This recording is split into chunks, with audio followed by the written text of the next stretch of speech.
Let's do it. I'll get her. This is the Pack Football Show on Fox Sports 1350. Let's head over to ThunderZone Pizza and Tap with your hosts, Jim Brooks and Joe Cervi, along with Thunderwolves head coach, Philip Vigil. And good evening, everybody.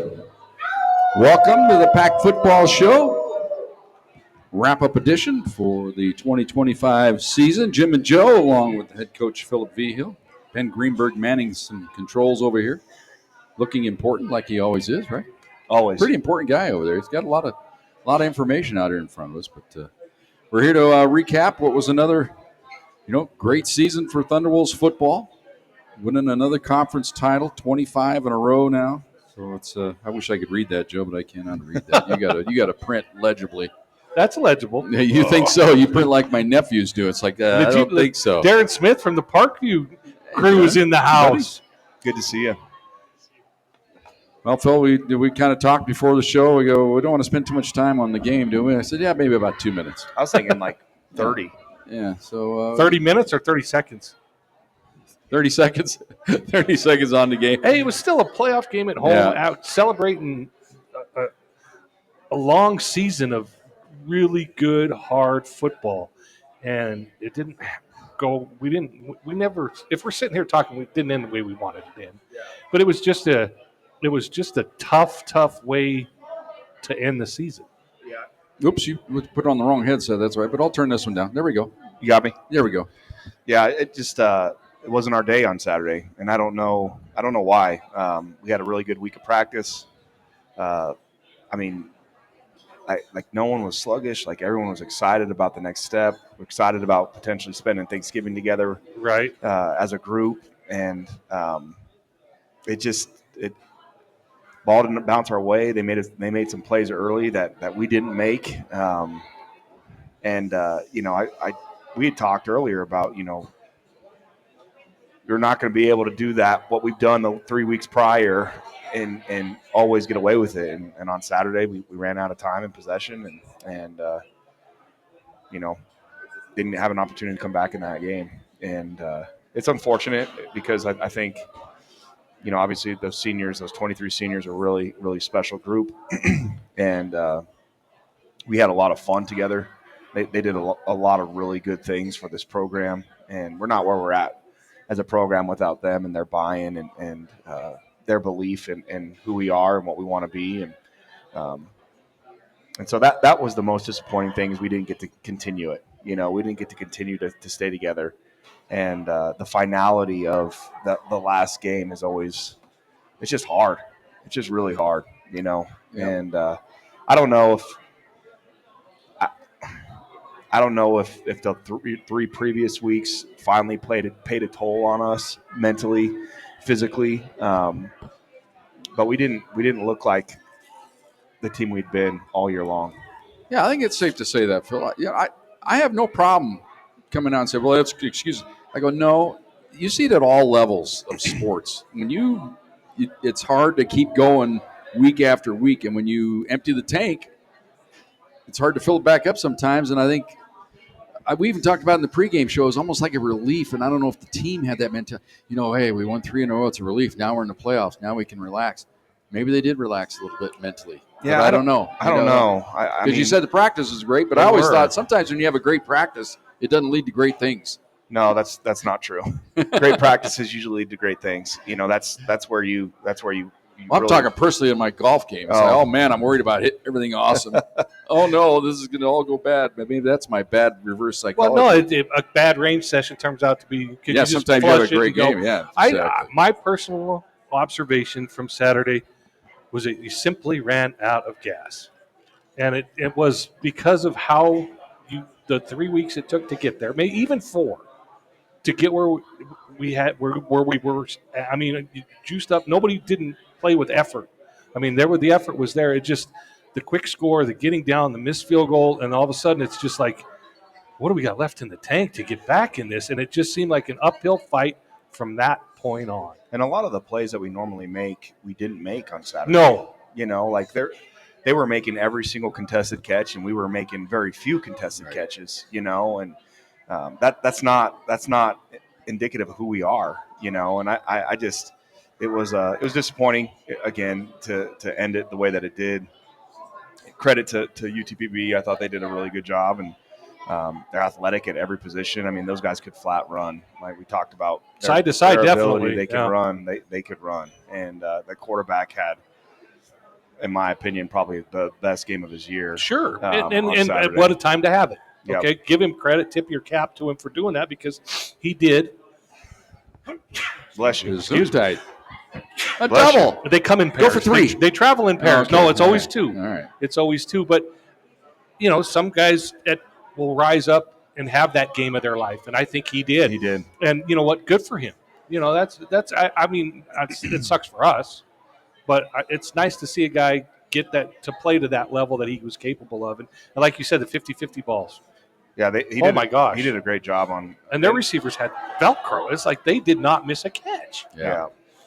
He did a really good job of getting the ball in his hands quick. I think that's the other thing too. Like it was a lot of even the shots down the field. Like he got the ball out of his hands quickly, so our rush really couldn't get to him. And then we beat him up. I mean, he was hurting during that game, especially with as many times they ran him. But he played a really good game. Yeah, I thought I noticed a couple times. I thought it was his left shoulder that you guys got him a couple times, and he was kind of a little gibbous. Well, how long did he last? Plus, I thought in the second half, you guys were starting to roll. I thought they were running out of a little juice themselves because they're at altitude. There's like it's been such a fast break game. Finally, you guys started to get some things going, and I'm thinking, man, it's starting to steamroll against these guys. Yep. And Get the ball. If you get the ball, you get the ball down 2 touchdowns with 8 minutes to go. I'm saying, well, we're going to score with 4 minutes to go. Yep. Get the ball back, going to steal a game here. Yep. I thought the same thing. We just like you said, we had the ball, I think, with like 7.5 or 8 minutes left. Yeah. And with possession and ability to go make it a 1-score game, and first or second play, we run a draw play and Keon fumbles it. Fighting for extra yard. That's when you're always in trouble. It was tough, and Key's been really good with ball security all year long, and you don't blame it on him. Obviously, that's not what I'm saying, but just one of those things. Or in critical games, big games like that, small mistakes will kill you.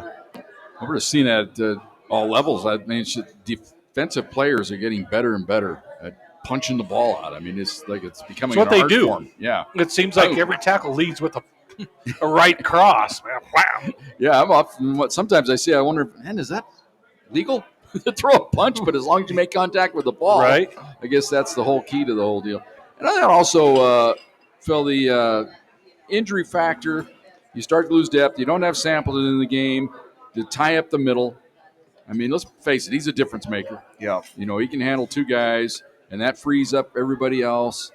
You don't have the speed of Sprague out there rushing around it. You're dipping in for you lose your cornerback early on in the game. Yeah, we lose Peyton Shaw with his Achilles. I mean, that's 3 vital cogs to deep in. Now, you can talk about depth all you want, but sooner or later, it's got to affect you. Yeah, especially in a game like that against a racehorse team.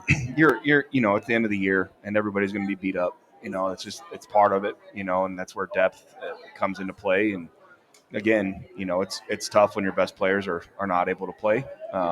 But again, we're not going to make excuses. We got to next man up. Let's go.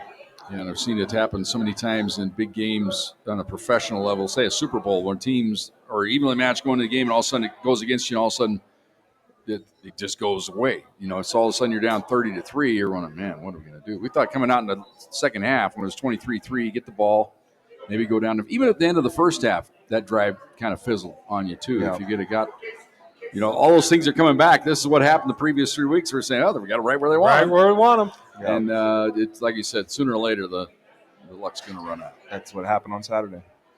All right, so the rest of this week, it's already been kind of a downer. Now, I've seen this thought. We know we got 3 players that have entered the portal. You lose 23 seniors. So everybody's singing the blues. You look at social media. But finally, there was one voice of reason. A guy came up, and he goes, you know what, you guys? CSU Pueblo's on the hunt as well. So it's not like it's the end of the world when you start losing players. You guys bring in players all the time. Now you just have, look at it. Well, that's 3 scholarships they got now. They can go out and get somebody. Yeah, I mean, obviously, the day and age that we're in college athletics right now, it's just what we're living in, Right. And obviously we had those 3 really superstars for us get in the portal, and I wish them well. They've done an unbelievable job while they've been here. They've been bought in while they've been here. They've been unbelievable drivers of culture, and they have opportunities to go and play at the highest level. And if that's what they want to do, like obviously I'm gonna support them in that.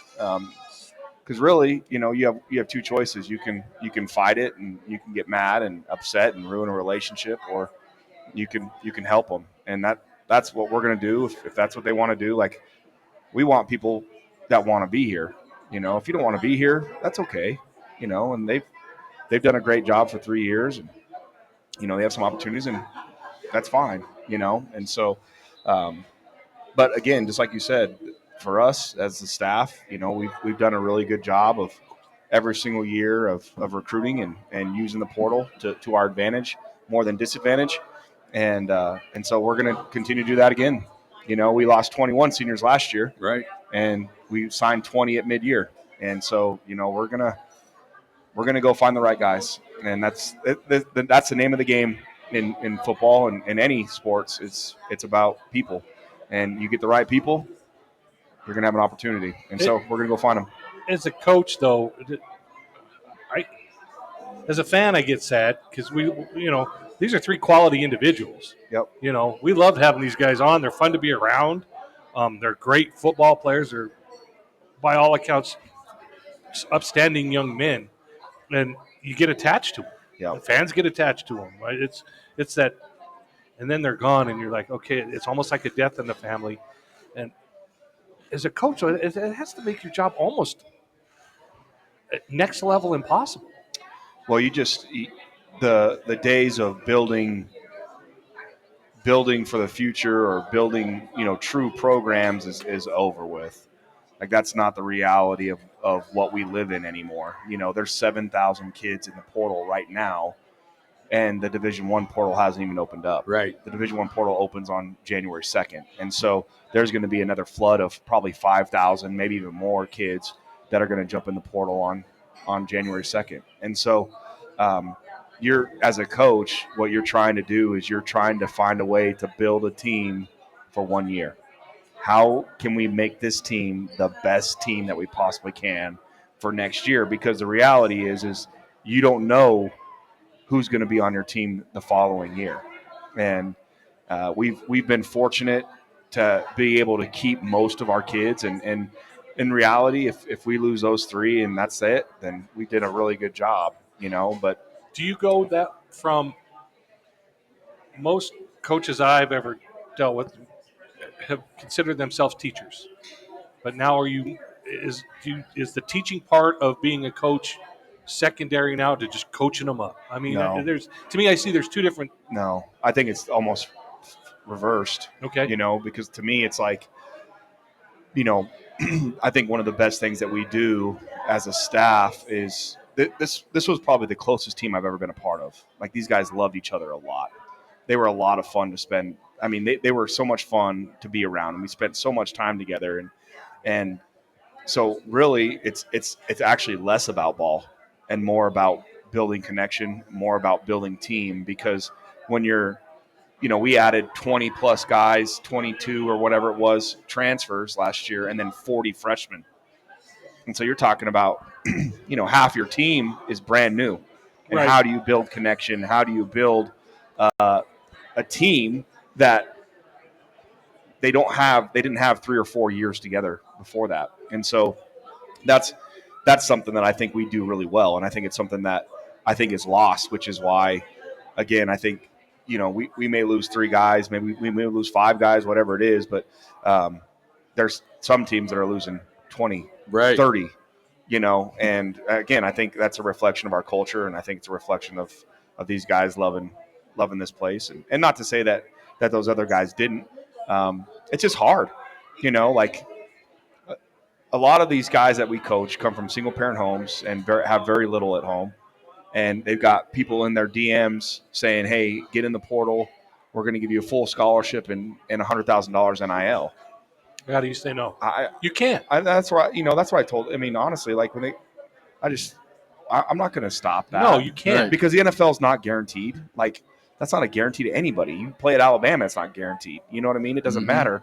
And so they have an opportunity to make some life-changing money. Would you say no to a job that's going to give you an extra $100,000? No, and like I said, I'm old school in the fact that I just get sad. I mean, that sounds corny. It's 59 years old, but I get attached to these kids, and I get it. I see what they bring, the joy that they play with, the heart that they give to CSU Pueblo, and then that's all gone Well, in a moment. relationships don't change. Though. No, and you're right, and they will forever be indebted for you to giving them the next step up, and that's great. But as a fan, as a broadcaster, it's like, okay, we turn the page, man. But I really like Josiah. Yeah. I mean, I'll be rooting for, I'll be pulling for as hard for him as anybody. For but sure. he was just, we hugged it out before every game. For him. It was like, it wasn't the start of a game unless we did, and it was like, so I personally am, selfishly. Yeah, I get it. And so that's what's really hard, and so I've come to grips with this as the world we live in, but doesn't mean I like it. I know, and again, like it doesn't change. Just because they're not here doesn't mean the relationships change. No, you know what I mean, and that's true. And I wish them well. I've already seen, Tyler Etheridge has 5 or 6 D1 offers now. Probably more than that. Yeah, I mean, just the ones I saw on Twitter. Yeah. It's like, including CSU and Fort Collins, man. Go Ramleys! They got a great coach today. I'm like, that's an exciting time for them. But I also saw where there's 65% of players in the portal will never get out of the portal. And that's a high number. Yeah, it is. And we're always very honest with our guys. Like, if guys come in and like, hey, coach, I'm thinking about getting in the portal, I'm just like, there's some of them I'm like, Tyler Etheridge. I said, Tyler, you should go. Like, you should go. Yeah. You've given us 3 years. You could have left last year and you didn't. You stayed for another year. You need to go and you need to finish your career and make some money. And there's other guys that come in and I'm like, hey, I don't think this is a good idea. I think if you do this, you're gonna end up at a school you don't want to end up at, and you may not be on money. And sometimes they listen, sometimes they don't. It's up to them on what they want to do. But with the 3 that got in, they've already all had Division I offers. Well, Joe, you hit on the key word, and I don't mean this in a mean way, but it's a selfish move, because selfish in this case means you're looking out for yourself, but it's a good selfish because hey, it's a undeniable being selfish. Right. And now, if you weren't selfish, you'd say, you know what, screw all that. I'm going to stay here. I'm going to stick it out to the end because I'm bought in totally to this university that brought me in when I was nothing and has now built me into something. Now, how do I pay them back? Do I leave? Well, it's a selfish move. But you're right. These 3 guys are going. We'd all do the same thing. Well, we've had Gary on the show several times, and he played it with a tip on his shoulder because he was an under-recruited stud linebacker to Texas. Like, how did he get – I asked you that. How did you get this guy out of Texas? He was – I mean, that's just that kind of player he was. Yeah. And Tyler, you have – if you're born with that size and that build, congratulations. You're going to get an offer. And Josiah's the guy's amazing. You just look at him and go, okay, well, any team could use it. So I guess one of the other, I'll take this side of it too, is, man, do I really want to recruit somebody that I know is going to be really good that's going to, of course. But you're going to go, you know what? I'll take whatever I can get out of this guy. It's just if I get a chance of them, all 3 of these guys were guys that probably should have gone somewhere, but were overlooked. Every program is a developmental program. That's what we are. That's at any level. Like Ohio State is going to have guys that transfer out of there, right? And they're going to get some guys in the portal. That's what I mean. Every single school, that's how it is. And so you look at, and again, it depends on how you want to view them. You can say, okay, are we gonna make this a transactional thing where it's just about what you can do for us, or are we gonna actually invest in you as people? And I look at it as like, we got an opportunity to invest in those guys for 3 years. They invested everything they had for us for 3 years, and I'm happy and grateful for the time that we've had. And our time has ended from that standpoint. Our relationships don't, and so that's how I view it. And we're going to get an opportunity to do the same thing with a bunch of new young men coming here in January, and we're going to have an opportunity to invest in these guys. And who knows how long we're going to have them for? And so that makes our time that much more special. Like, we have to really invest in our people, and that's what we're going to do as long as I'm allowed to be the head coach here. Well, then you hope they hit a lick and become really good and remember you. I told the program. I told him, I was like, hey, if you make it to Sundays, you're going to say CSU Pueblo. Right, and you're also and you're going to also have some money to the weight room or to the dining hall so we can to feed the guys. Feel all right about it. All right. We're going to take time out. Our first break here. It is a Pack Football Show. Brought to you by all of our sponsors. Rustler Implement. They've been with us now for 2 years. We enjoy everything they do. Keg One as well. Colorado Front Range Roofing, as well as the Ford Motor Company. And our friends, of course, here at ThunderZone Pizza and TapHouse. Come back after this time. We'll talk a little bit more about them, and we'll listen to a couple highlights from Saturday's game. That all comes your way next. It's the Pack Football Show right here on Fox Sports Pueblo. Yeah. This is the Pack Football Show on Fox Sports 1350. Let's head over to ThunderZone Pizza and Tap with your hosts, Jim Brooks and Joe Cervi, along with Thunderwolves head coach, Philip Veal. And welcome back. ThunderZone Pizza and Tap House, Pack Football Show, season ender.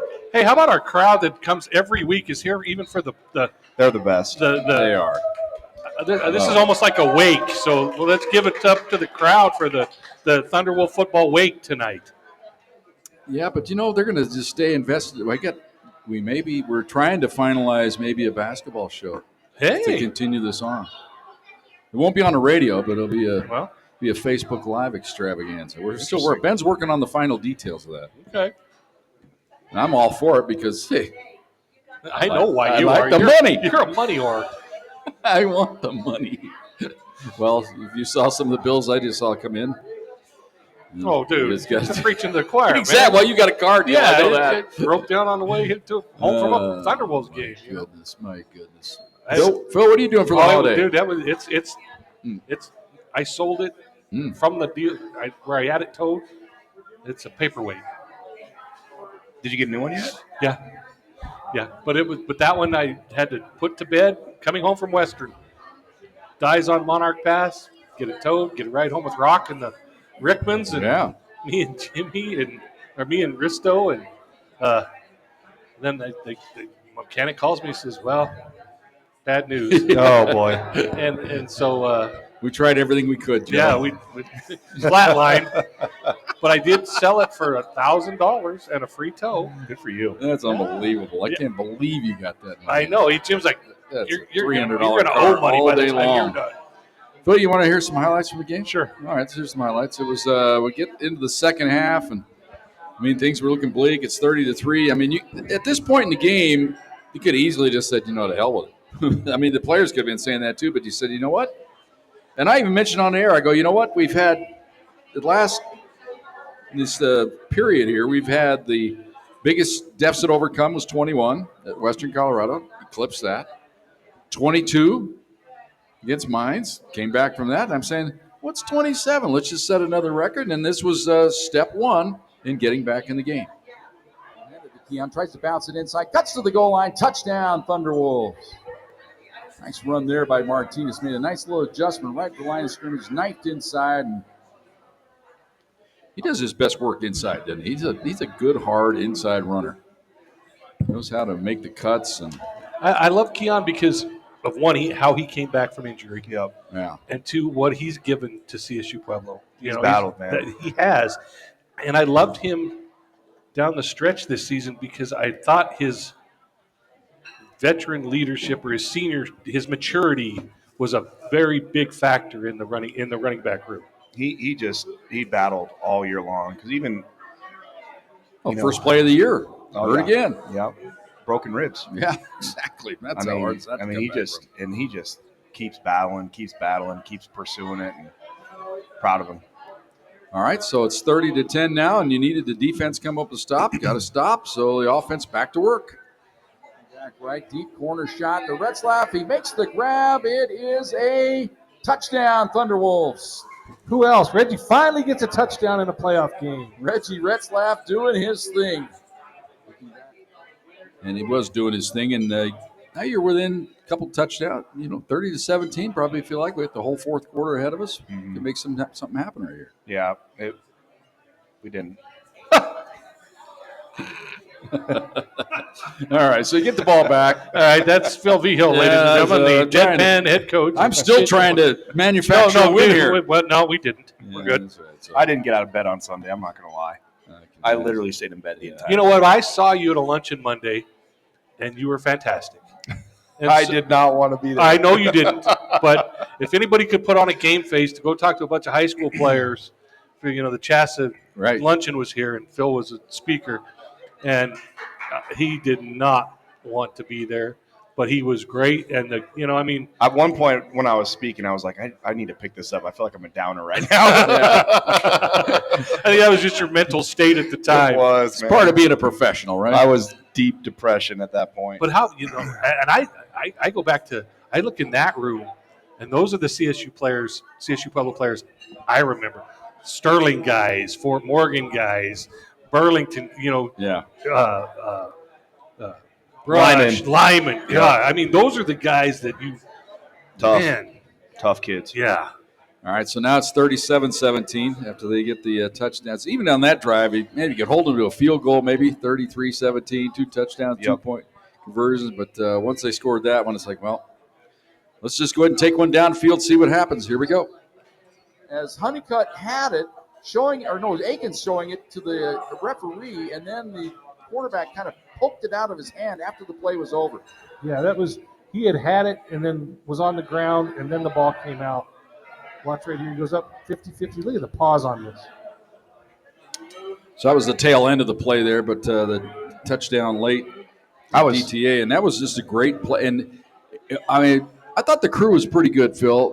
I thought they left a couple of holding calls out there that they were getting away with, but that was all part of it, letting it go. But to make that call, I thought was a pretty professional call there to see that the ball did get batted out. He had it, and it was punched out. Yeah, he had caught it, one-handed it, palmed it, pulled it away, landed on the ground, still had it, switched it to the other hand, and then the guy knocked it out. And so it was a great catch by TA. He had some really key catches in that game on Saturday. The way that he practiced all week long, I knew he was going to have a big game, and he did. And I was proud of him. And that was one of those wild card players for me, is because he started early and he kind of peaked, and then it wasn't like he wasn't playing well, but the ball didn't seem to find him in those last couple games before Saturday. And again, whichever room it was, like the week before it was Reggie and Zach. The week before that it was Sally and Reggie. Zach, or Reggie. I mean, it was Reggie and somebody. And then I thought Saturday, I thought he ran great routes. I thought he was open a lot. Made some contested catches. Yes. And so then you got to try the onside kick. Didn't happen. That onside kick it's a thing of the past, isn't it? I mean, even with the new rules, you just can't really. Well, in the NFL, you got to let them know, like, hey, we're going to onside this thing. And even in the college game, you can't really get the run up on it. You can't do it's quite the same thing. It's hard. But so that was the final scoring, the final highlights there. But we had some great ones through the year. I'm going to work on a deal with Ben here because we're doing it with basketball. They finally sent me the files, and I was able to do a highlight package of basketball games. I want to do the same thing with football. So stay tuned for that. We're going to take a timeout. We'll come back. Speaking of basketball, we're going to talk to Zach Rubisam. He's here. He's a bridge guy here. He's going to bridge us to the final segment. We're going to talk some basketball, and we'll come back after this timeout. Pack Football Show right here on Fox Sports Pueblo. This is the Pack Football Show on Fox Sports 1350. Let's head over to ThunderZone Pizza and Tap with your hosts, Jim Brooks and Joe Cervi, along with Thunderwolves head coach, Philip Vigil. And welcome back. See the crowd. The crowd is into it. Unbelievable. Pack Football Show here at ThunderZone Pizza and Tap House. Special thanks to everybody here at ThunderZone. It's Wing Wednesday. It's also Hamburger Tuesday and half price appetizer Monday. Yeah, it's whatever. Yeah, whatever it is you want. Whatever you tell want. them it's Ryan. Tell them. This used to be the. Coach Riston's up at the bar too. He's buying, I hear. I heard that too. He's got it running a tab. Risto's got the tab open. Risto's running the tab. Listen, he's not even. Okay. But this used to be. Risto's running the tab. Got the tab. Thanks, Risto. Thank you. All right, everybody. Everybody. Water on Everybody drink on Riston. When I don't know if it was like this when you guys were in college, but the night before Thanksgiving was the night. That was the night to be out on the town. That was the night of all nights. It was Everyone's better than back New Year's home. Eve, better than everybody shows up and all of a sudden you lose your Thursday morning, Thanksgiving Day football. Just kind of didn't feel as right because you were so hungover. My head was the football. Yeah. For a lot of years, but I'm older now, so wiser. Can you still do that at 64? Can I maybe go over to the Sunset after this? Absolutely. I mean, I got texts from people that are at Coors right now. Okay. I'm like, you guys don't understand how old I am now. is Sunset the place? I mean, It really? was You back go in the right day. down. Just back then, yeah. You see to go right down the street. Well, over here. Riverside's down there. Well, we're on the north. I remember one time yeah. Ryan, when this first opened, Ryan's, Jim comes here all the time, but he lives here in Belmont. Ryan asked me, why don't you stay or hang out over here? And I said, Ryan, you know how many bars are between the ThunderZone and my house? And he said, how many? I said, all of them. All of them. So that's why when you're on the Smart. when you're a south side, Wise. why? See, Yep. the gray hair, not just old blonde. It's wise. There you go. Well, Phil, let's welcome your new buddy. Yeah. He's new in the building this year. Undefeated. Zach Rubisan. Yeah. He's right the now. winningest coach by undefeated. percentage in history. Yeah, if he retired right now, he'd be Hall of Fame. 100%. Hall of Famer right now. I'm surprised. I'm watching Kansas, Tennessee right now. I'm surprised Kansas hasn't called him yet. Let's slow our roll now. Let's slow our Undefeated. roll. We got a big game on Friday, so good scheduling so far. Yeah, Now, Zach. do you do that or did Paul Yeah. do that? I did this last weekend. Okay. Yeah. All right. Well, welcome to the show. Welcome Thank to CSU Pueblo. You're Thanks off for to a having great me. start. I got to see you for the first 2 times this last weekend. I mean, the team. I don't know about the competition this last weekend, but you guys played your butts off. I We mean, did. There was the times in that game they tested you, and you guys came out good. And your first 2 games on the road, awesome. Yeah, I mean, before we talk hoops, man, let's just give this guy some credit. I don't think people understand how hard it is to win a championship. Yeah. Like, if you're a fan out there, the week in, week out focus, keeping your team locked in, like fighting human nature. We've talked a lot about that with our team. Like, Hey, come on! I can remember men's basketball winning never. No, yeah, it's but you're fighting human nature, right? Week in and week out. How do you fight complacency? So to win 2 back-to-back RMAC championships. I know it didn't end how we wanted it to, but props to this guy and what he's appreciate it. doing. And but yeah, I mean, our kids are competing right now. We didn't play. We played 2 NAIA teams, talented. Yeah. But the way we competed, the way we guarded, I think we have a lot to build on going forward. Well, Phil, he's admittedly not a basketball guy, but Phil, what did you get? You were there at the Oh, game yeah. Friday watching. What's your impression so far of the Thunderwolves I thought, basketball team? I thought they played with great effort. I thought they played great defense. good I things was happen when really- you guard. I was really impressed with their defensive, with their pressure defensively. I thought they did a really good job. A little hedge out on the top. I mean, that was Yeah. causing them lots of problems. I like Coach's energy. and he's in a too. stance. His energy on the Yeah, sideline. when the coach tells you to get in a stance, well, the coach is already in a stance over there on Yeah. the sideline. He's running back and forth from, Oh, from yeah. baseline to half court the whole game. It seemed like yelling at guys. I loved it. Yeah, I mean, I don't really know one way to do this, and I think our guys, I appreciate you saying that because that's what I want. People that come watch our games is like, oh my gosh, they play hard, they defend, they rebound, they have great energy, enthusiasm. So, I think we showed that to the great Masari crowd. We had a great crowd. That was awesome. It Friday night was awesome. unbelievable. Yeah, Friday and Saturday. So we need them to come back out. We got 2 more games this Friday at 5 o'clock, Saturday at 5 o'clock against 2 Lone Star teams. But really proud of our guys, how we started, how we've competed.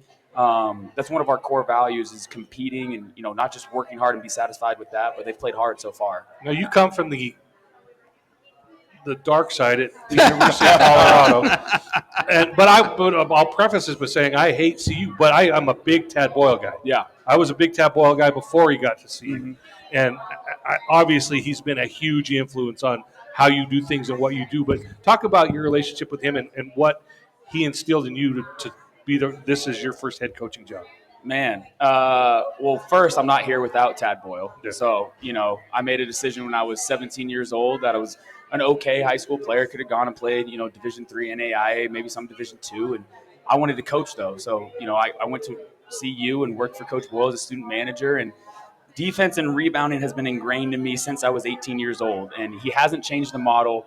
We have the same game goals we have there. We have, the same sort of structure, but then to go back with him as an assistant and really learn under him as a coach on his staff, different than a student assistant, has been huge. And, he's my biggest mentor. He's someone that texts me after games, that I can call, when a miscellaneous thing comes up, that I know he'll always answer. And I know the best thing about Coach Boyle, he's always going to shoot you straight. Like, he's never going to lie to you. You may not like what he says at times, but he's going to tell you the truth. So it's a good thing to have. Well, and I tell everybody, my disdain for that program or that school is, but he is a great coach and he's a good dude, and so I've been on the Tad Boyle fan way before he even got to CU. So I give him a pass for taking that job. Yeah, but he turned it into a basketball school. That's what I'm going to say. It's not a football school. Give him a ton of credit. we'll talk. You like that one? Wow. Yeah, that was good. That was good. But I mean, give him a ton of credit, because the history of Colorado basketball before Tad Boyle is not the brightest. And, his 16 years at CU have been some of the most successful in program history. And the longevity of it is what's impressive to me. It's not a 5-year deal and he bounces. He's done it for 16 years pretty consistently. Yeah, and I want to thank you for Nick Clifford, too. Yeah. Thank you for that. I coached Nick for 3 years, thank you man. for that. The groundwork was laid at CU. Let's make that clear. Yeah, no, but when he gets introduced, it's from Colorado State. Yeah, you're right. Yeah. But I'm telling you, the hours I spent with that dude in the trust gym. me, when he transferred, I was like, wow, okay, Yeah. thank you. Well, you're going to be getting an education, not this year, but in the off season, or your first year. Mm-hmm. So then the recruiting wars, you're going to be facing a lot of things that Philip Veal's facing right 100%. now. Guys that, my guy's going to be too good. They're going to leave me. But I think you're kind of in a good spot right now. You got a nice little young core. You've got enough experience that it's going to help you out, I think, a little bit. Yeah. Getting players in. Plus, nights like Friday night, that goes a long way toward getting people in the building. There's no energy like that in this conference. Maybe at Mesa on occasion, but a crowd like that can be a difference maker in landing a few players here and there. Yeah, no doubt. I mean, the most exciting thing about our team is right now, like, we're starting 4 sophomores and a junior. So we're a young team at its core. So you're going to watch this team get better and better and better throughout this season, and then hopefully get better and better year to year. And then, I'm so blessed to have Mike Ranson as my assistant coach. Right. Getting into the Pueblo community has been huge for us. Anywhere you go with Coach Ranson, he's Mr. Pueblo. Like, everybody knows Coach. So that's been awesome for me. And, the community's really bought in. So, but you're out there, and that's what it takes. For sure. I mean, you're in the community. You've been to, I think, almost every one of our shows, at least for a minute, every Wednesday for this entire season, and that's pretty cool. Yeah, when you're, it is. but that's not only are you part of trying to get into Pueblo, but you're embracing the Pack family. You're embracing the Pack fans, Sure. Pack boosters, and you did that from day one. But it's hard because at the same time, you're trying to win games and you're trying to Be a good husband and father. All those things. That's what this is all about, right? Yeah. Like, we want to come support this guy. We go to every football game. Yeah. He comes to basketball games. My wife is here. Like, that's what makes college athletics, no matter where you're at, special. But especially at a place like CSU Pueblo, where it's tight knit. You know each other. You know each other's family. You know each other's kids. Like, his son comes up to me all the time. He's at basketball camp this summer, and he's telling me, great job. And I'm asking him how his basketball game. Like, that's why you're in college athletics, and why it's so different, especially at this level compared to, some how high majors are going right now, some different high majors. And then, the professional level is just so different. When I think, too, you can share players. There's a couple guys that Zach has that I'm going to recruit to our team. He doesn't even know it yet. But there's a left tackle on his team that before he knows it. Wait till you see this kid coming in. It's funny. I was looking the other way. I was saying, man, I always see guys on the football team. No doubt. 6'6" guy. Let's get you out on the bat just to – Well, we need those 5 fouls against mine. the funniest thing about football players, though, is every football player thinks they're a hooper. Oh, Right. I've never met a football player that 100%. doesn't think they're a hooper. There's no doubt. 100%. His guys will come be ball boys sometimes on the sideline, and there's a couple times with one hand. He's like, all right, dude, come on. Let's go. it's like, let's put Come you play to some work receiver. Yeah. until they get hit. They don't want to get hit. Yeah, that's true. They don't want to get hit. We need a Tony Gonzalez out there, that great basketball No player. doubt. Turns into a tight end that just but I know a lot of football coaches who recruit high school basketball players because of their athletic ability. Feet, I mean, hand-eye coordination. Yeah. Whenever I talk to parents and they talk about all the specializing stuff, I'm like, no, play as many sports as you can. absolutely. Like, there's videos of, Drake May, the starting quarterback for the New England Patriots. Like, Nick Saban is sitting behind the bench at a basketball game. And, Him and Sark, I think. Yeah, Sark was there. Like, that stuff translates, playing multiple sports and not just specializing. So, Heck yeah, like Tony Gonzalez, Antonio Gates, all of that. I think Drake May his brothers would say he's not even the best athlete in the family. If you've seen the story, Yeah. he's got 2 older brothers, pretty beasty. Luke May, But national then champion. Yeah, he's turned out to be pretty awesome. All right, well, the irony of all ironies, on Friday you get a chance to help Phil avenge Beat the Falcons. beat the Falcons on Friday. What are they like? What's this team going to be like coming in here? Tough Lone Star team. That's the thing about these Lone Star. They're tough. They're physical. I'm excited because it's going to be a little bit more of a college basketball game. The 4 games we've played have been press for 40 minutes, junk it up at times where we have to play our press breaker, and then we're playing flow, trying to have good offense. Now, this will be an old school college basketball game. Let's guard each other in the half court. Let's execute on offense, and then convert. So the game, I told our guys today, the game starts when the shot goes up. They are, Coach Ranson did the scouting report today, in the 95th percentile in offensive rebounding. Oh, man. So Get after it. can we win the battle on the glass? So far you have been this year. We have. We out-rebounded North American by 5. Our goal is +8 on the boards. We want to hold teams under 40% field goal percentage and out-rebound them by 8. But the battle is going to start when the shot goes up. So can we win that battle? Can we be tough enough to win that battle, especially at home? All right, we'll be there Friday. Mm-hmm. Appreciate it, guys. Where were the 5 o'clock starts when I was writing? Never. It's all The about you. 7:30 games that started at 8. Good and it's scheduling. like, Nice job, oh Ben. my God. Yeah. Yeah. Well, that gives us a chance to be at the ThunderZone about 8 o'clock on Friday night. We'll be right back here. All right, Zach. We'll see All you right, guys. Friday. Appreciate There it. you go. Thanks, Zach. Zach Rubisam, the head men's basketball coach here at CSU Pueblo. We'll come back. We'll close things out. We'll talk about the number 1 target. Well, we've already talked. It's a left tackle. We'll talk about some of the I other. already got him. He's already got a scholarship. I don't got to pay for him. It's That's gonna be awesome. perfect. So there we go. That's the kind of news we want to hear. We'll come back. We'll close out this year of the Pack Football Show right after this timeout on Fox Sports Pueblo. This is the Pack Football Show on Fox Sports 1350. Let's head over to ThunderZone Pizza and Tap with your hosts Jim Brooks and Joe Cervi, along with Thunderwolves head coach Philip Beal. And welcome back. Final segment of the final Pack Football Show for the 2025 season. Special thanks to all of our sponsors. Rustler Implement out there on the Mesa. They do great work. He looks like he practiced hard today. He just got back from basketball practice. There you go. He Thanks. looks like he got worn out today. Colorado Front Range Roofing, our other sponsors, along with Keg One and the Ford Motor Company, as well as everybody here at ThunderZone Pizza and TapHouse. Give it up for ThunderZone Pizza. Yeah, and ThunderZone. Let's hear it for the ThunderZone. Yeah, they're awesome. Oh, What they do. Every Ryan's week, they're so unbelievable. good to us. And this hot honey, that is so darn good. It's awesome. It is so darn good. Amazing. Or as your favorite football coach, Dern. Darn. It's darn good. Eat your darn almonds, Joe. Okay. Hey, you hit it on the head. Zach Rubisam, he's into it. On the sideline, Oh, yeah. it's amazing. I love it. Watch, he is in a stance. Yeah, He's no, right he- out there with the team, and I think the Thunderwolves men's basketball team in good hands with him. And we just don't want him to get too good too quick. Yeah. NIL. Because somebody will poach him.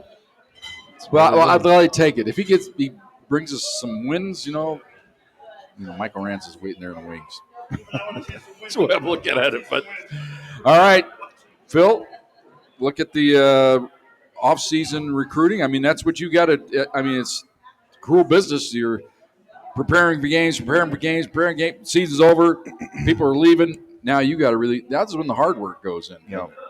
Yeah, I think, one of the biggest things that I do as a head coach here is I'm the gatekeeper of who we allow in this program, and that's coaches and players. And now the real work starts, and it's about players. And so we got to go find some guys that can help us immediately. And so we're going to go and hit the portal pretty hard, hit some junior college recruiting pretty hard. And then obviously the basis of what we do from a recruiting standpoint will always be high school kids, specifically Colorado high school kids.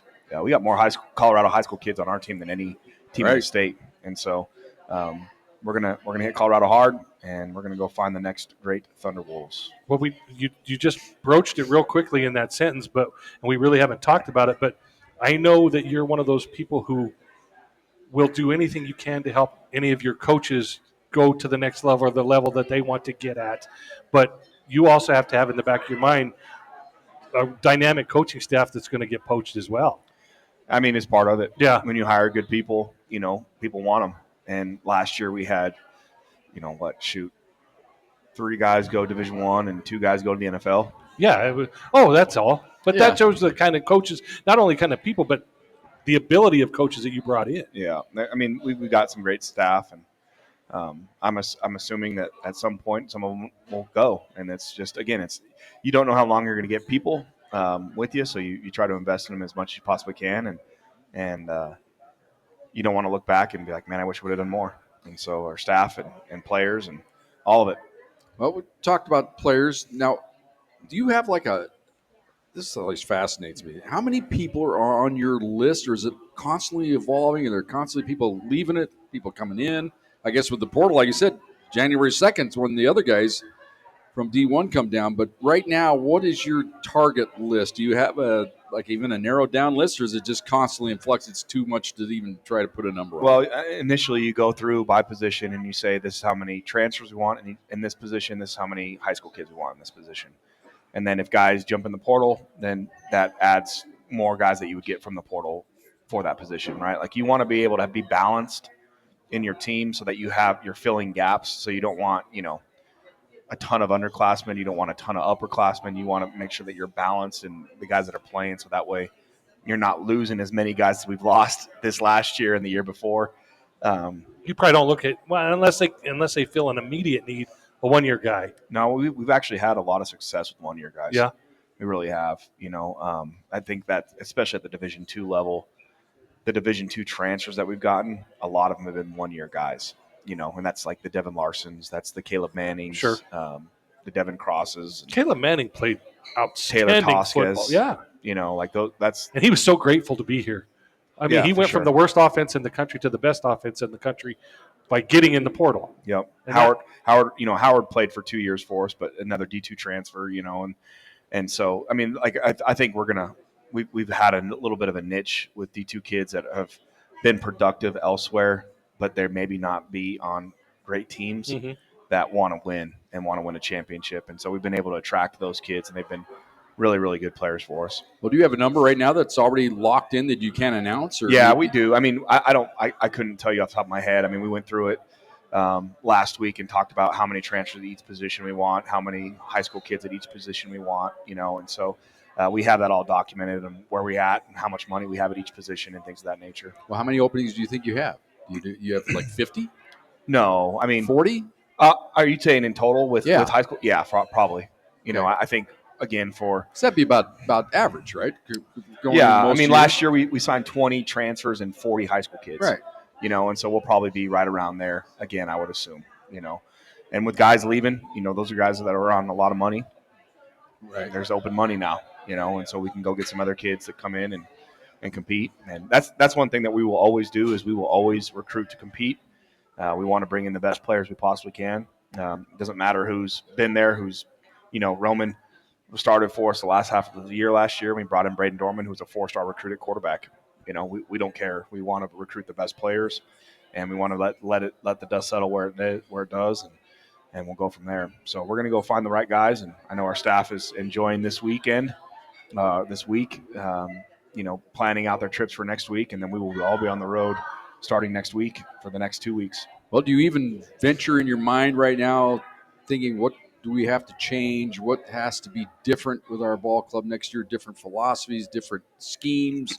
Are you always thinking about that, or is it too soon to get into that? No, I think you have to. I think especially when you go out recruiting, you want to, if you're going to change things, you have to be able to recruit to that, And so, I came into our staff meeting on Monday, and I gave the guys Sunday off, and I asked every single person. We talk a lot about on here, practice is for performance, games are for learning.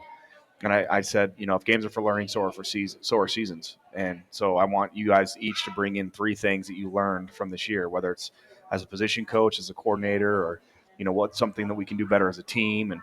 And so every single coach on my staff, from Oli, our video guy, to Roxanne, our DFO, to our coordinators, and everybody in between, of things that they learned and things that we can improve and get better. And so I think if you want to stay on the cutting edge and you want to continue to have the success that we've had here, you have to understand that you've never arrived, and there's no such thing as complacency. And so we've got to find a way to improve and get better. I think as I look at our team, I said I just asked our staff on Monday. I said, okay, what are the 2 things that every team at the Division II and the FCS level do consistently well that are competing for national championships? And because, I mean, realistically, at the Division II level and the FCS level, they're very similar in that if you want to win in the playoffs, you're going to have to win in the elements. At the Division I level, you're playing indoors, you're playing in, in the South, you're playing in places. Perfect fields. Correct. Yeah, perfect line. Great Correct. travel. You don't have Correct. to worry about any of that. You don't have to worry about all that stuff. And so what is consistently winning at the FCS and the Division II level?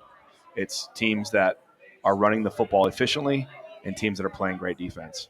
And so I think as we move forward and as we continue to progress, I think, one thing that you will see from us specifically offensively is I love Roman to death. I love Chance Fuller to death. Those guys were unbelievable quarterbacks for us and set a bunch of records. But we are going to use our quarterback in the run game from here on out.